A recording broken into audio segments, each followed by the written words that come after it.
So today I'm going to talk about a set of ostraca documents that elucidate interesting aspect of the maintenance of a late antique town. The ostraca in question were discovered in the area east of the Great Basilica, in the immediate vicinity of the house H1, which was already mentioned today. Here's the house before the excavations, and here's the house after the excavations. And here in this darker spot where the soil has been removed, where the ostraca. They were in fact covered by a layer of soil so thin that it was possible to retrieve them without much of excavation work. Basically, they were already visible after a very routine surface cleaning. So here is the plan again of H1, and the ostraca were found more or less here. Further excavations in the house H1 itself that were conducted from 2012 till 2016 show us that it was H1 that was the original place where the ostraca were stored, as further specimens were also discovered inside the house. And after the ostraca were no longer needed, they were treated like trash and dumped outside the building, but not very far from it. As for their state of preservation, it is varied. It basically varies from piece to piece.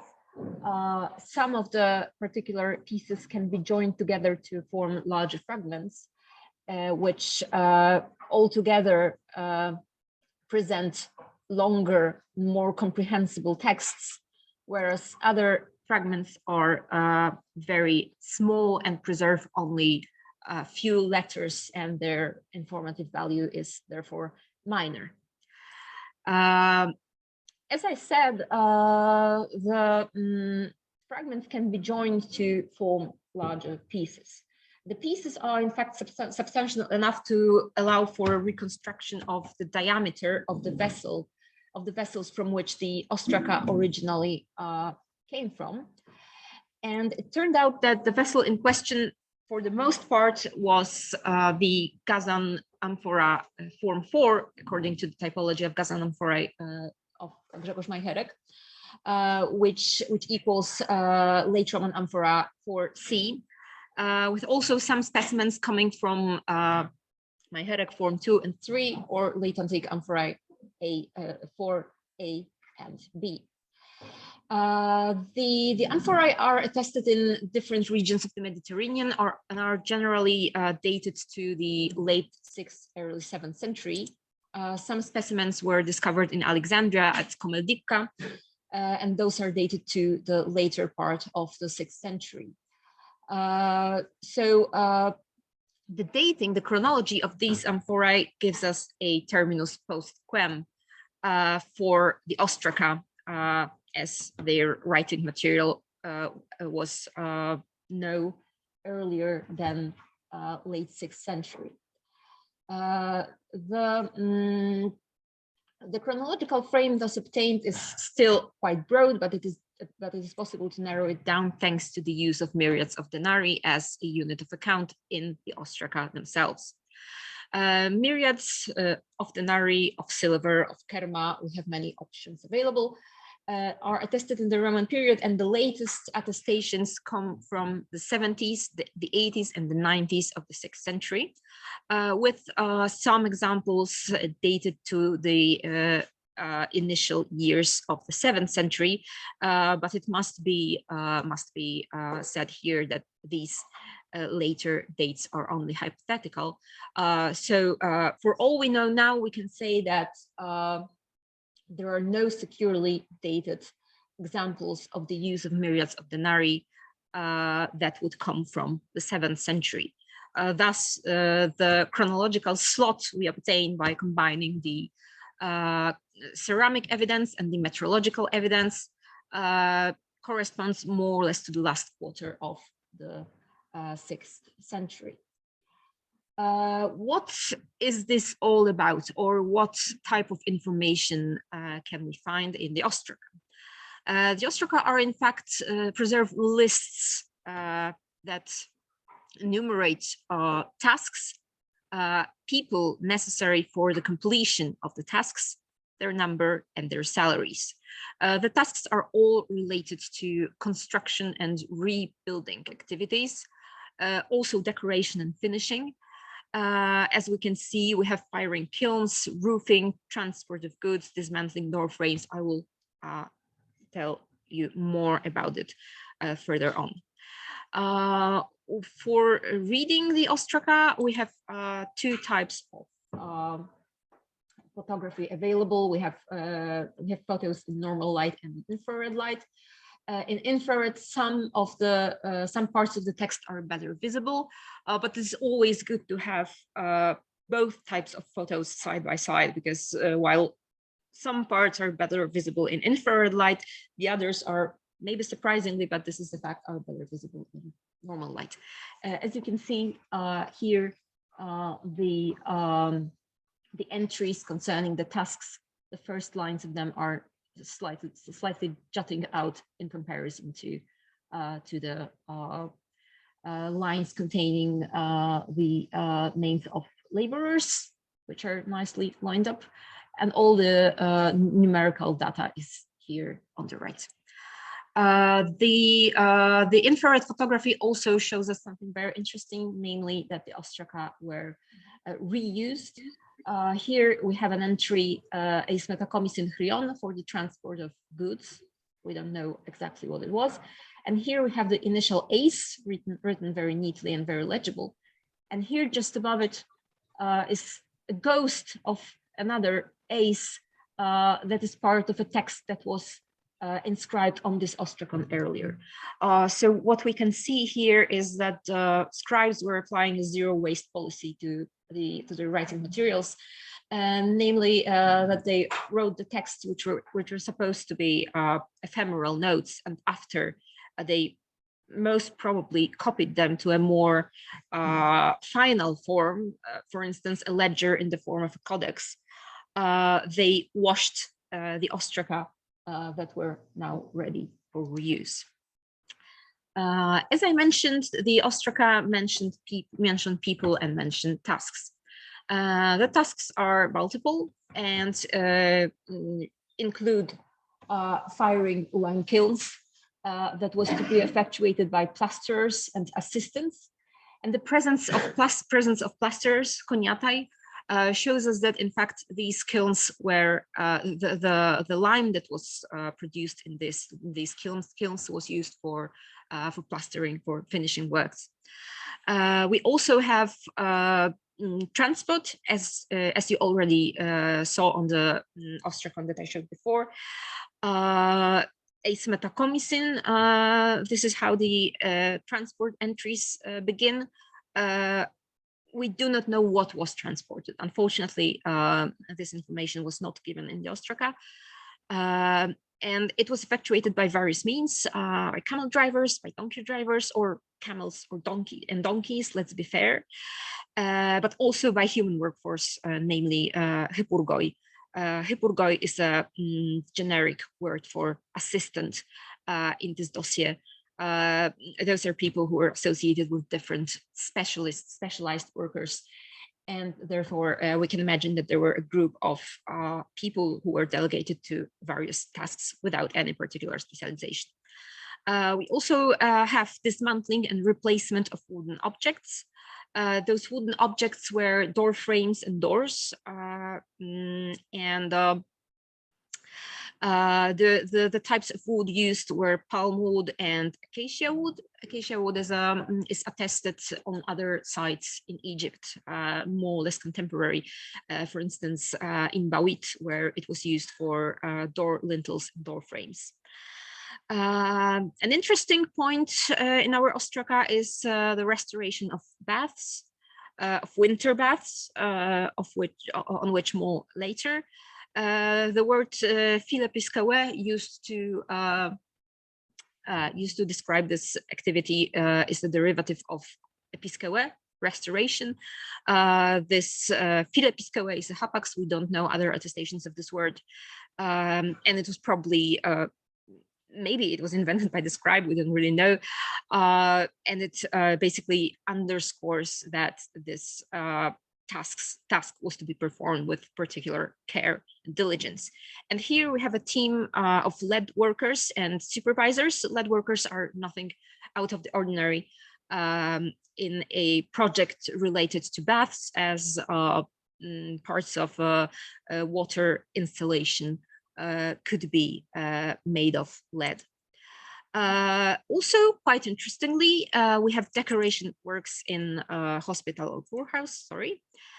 The nosocomion that was already mentioned here, we don't know, in fact, what type of charitable institution we are dealing with, because the terminology, the ancient terminology for different charitable institutions is not very clear and often unequivocal. And this project was to be executed by a painter, an assistant, and a lad, Melakion. Let me return for a moment to the previous slide. Tektones and lads, Melakia, are attested in relation to wooden objects.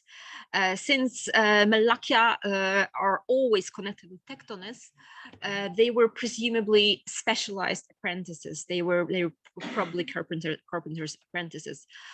So here, the decoration was possibly executed on a wooden medium, perhaps on door frames, window frames, and so on. We have attestations in papyrus from Ptolemaic period, from the archive of Zenon, of colorful decoration executed on such parts of furnishing. Also, we have generic construction works, oikodomesis, always executed by stone cutters, stone carriers, and assistants. Roofing, also executed by stone carriers and assistants, surprisingly, although we could expect roof beams to be utilized, there are no tektones attested in connection with this task. Also, various errands, which is exactly that. We don't know.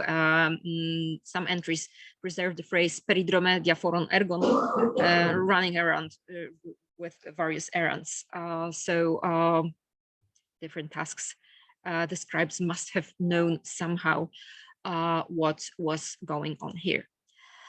Now the tasks were executed on various objects. In fact, there are quite a few of them. First, I must mention quite mysterious and problematic castron, which we tend to interpret as a military camp. In fact, the problem with this castron, as it has been pointed to us by Professor Adam Whiter, is that ordinarily we would expect plural ta castra, not to castron in singular, in reference to a military camp. But in fact, castron in singular as a designation of a military camp is attested in the papyri of Egypt. For instance, in one papyrus from the end of the 4th or beginning of the 5th century, which is a letter from 2 soldiers to a monk. The soldiers complain that they have no people at all in the camp, eis to castron, but the people are occupied elsewhere. Also from a slightly later document, which is a petition from Flavius Alla, vicarius of the camp of Soptis, we have attestation of castron in singular, castro Soptos. But it must be noted that in an earlier document, the camp of Soptis is decently written out as castra Soptheos, as it should be. Also, already mentioned winter baths are an interesting feature. This is the first attestation of winter baths, Heimerina Balaneia, in Egypt. Thermae Hiemales, or winter baths, are known from Italy, North Africa, but also eastern provinces.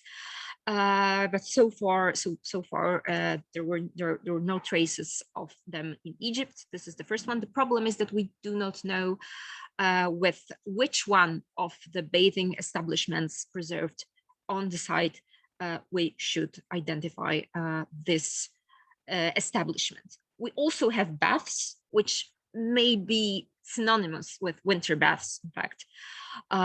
This is something we do not know.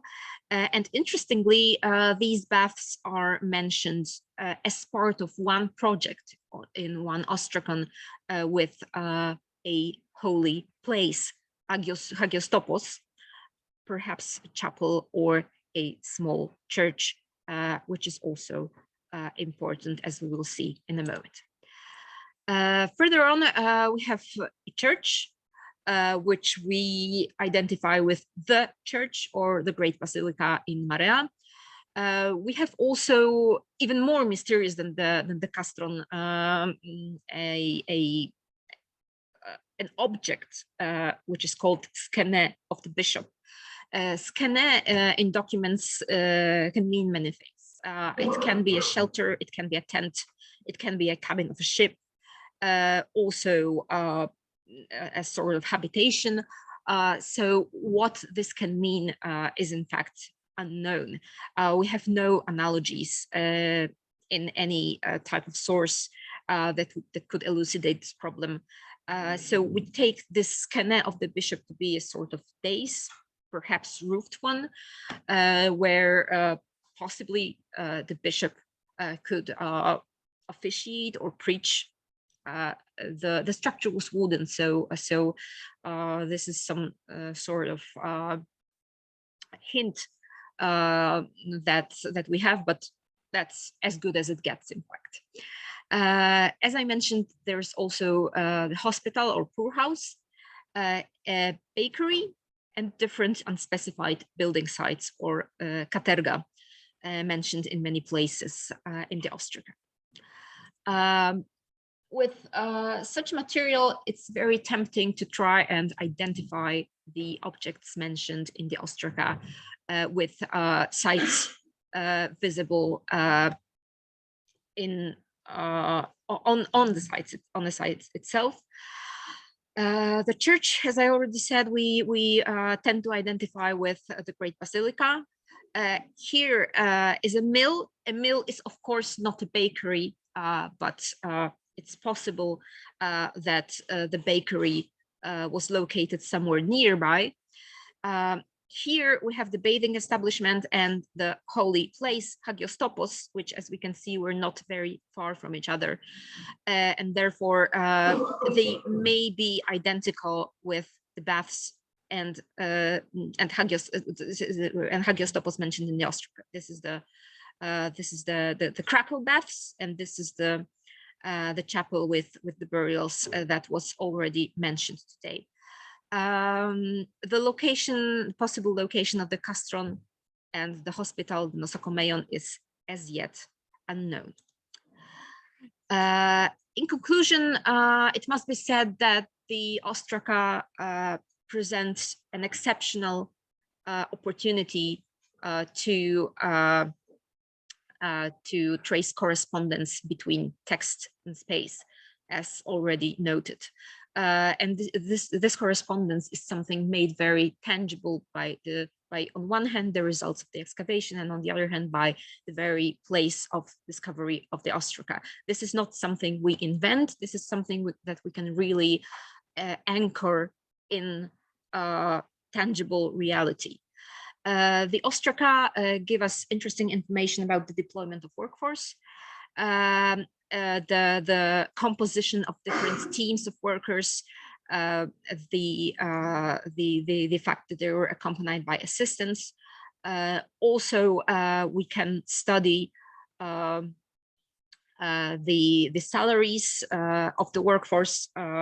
This is something I would not want to go into detail right now, but the ostraka gave us the rare opportunity to see simple laborers, people who are actually working hands-on at different construction sites, which is something quite rare in papyrological documentation. It was already said today that the site Marea, Philoxenite, follows the local building tradition that utilizes mostly stone, and this is also visible in the ostraca. As I mentioned, stone cutters, stone carriers, different people connected to stone processing are omnipresent in this documentation. The scheme to episcopo, whatever it was, is evidence of episcopal activity on site. And given the location of the site so close to Alexandria, we are almost certain that the bishop mentioned here would be the patriarch. Given the structure of the monarchic episcopate in Egypt in this period, it's rather impossible for us to envisage a bishop different than the patriarch so close to Alexandria. The documents show us also how different aspects the urban tissue in late antiquity had. Of course, we had very practical establishments like baths, like nosokomeion, like bakery, something that it is perfectly easy to envisage in a place like that. We have local inhabitants, but we also have pilgrims. Among those pilgrims, there are people who want to bathe, who are hungry, who are sick. We are in the vicinity of a healing sanctuary, so it is obviously possible to imagine sick people traveling and staying here in Philoxenite. But as we can see, there is also a certain monumentality to these establishments, and also a need to make them as beautiful as possible, as evidenced by the painted hospital. There is a strong ecclesiastical component in the city space. As I already mentioned, and as we have already witnessed today, apart from the Great Basilica, we also have smaller ecclesiastical establishments. Also, the nosokomeion, we must remember that charitable institutions were essentially ecclesiastical in character in late antiquity. So this corresponds well with the proximity of the Abomina sanctuary on one hand, and with the proximity of the Alexandrian Patriarchate on the other hand. Also, it must be noted that that the date of our ostraca, the later part of the 6th century, is probably in relation to the continued fame and thriving activity in the Abomina sanctuary. Even though it must be said that Philoxenite is an important town in and of itself. It is a reflection of the activities in Abomina, but is also a self-contained urban space that cannot be seen only as a shadow of Abomina. One question that remains and that we are unable to answer is who paid for all this? Because this is the question that we ask ourselves immediately. As you can see, it was the projects were quite wide-ranged. They were conducted on different sites. They involved many people and animals. So such an enterprise would have been costly. The financial outlay would have been substantial. We are tempted to see the Patriarch of Alexandria in the founder, but we are not certain. Also, individual patronage is a possibility that we must consider, but this very burning question and quite exciting one must, for the time being, remain unanswered. And this is all. Thank you for your attention.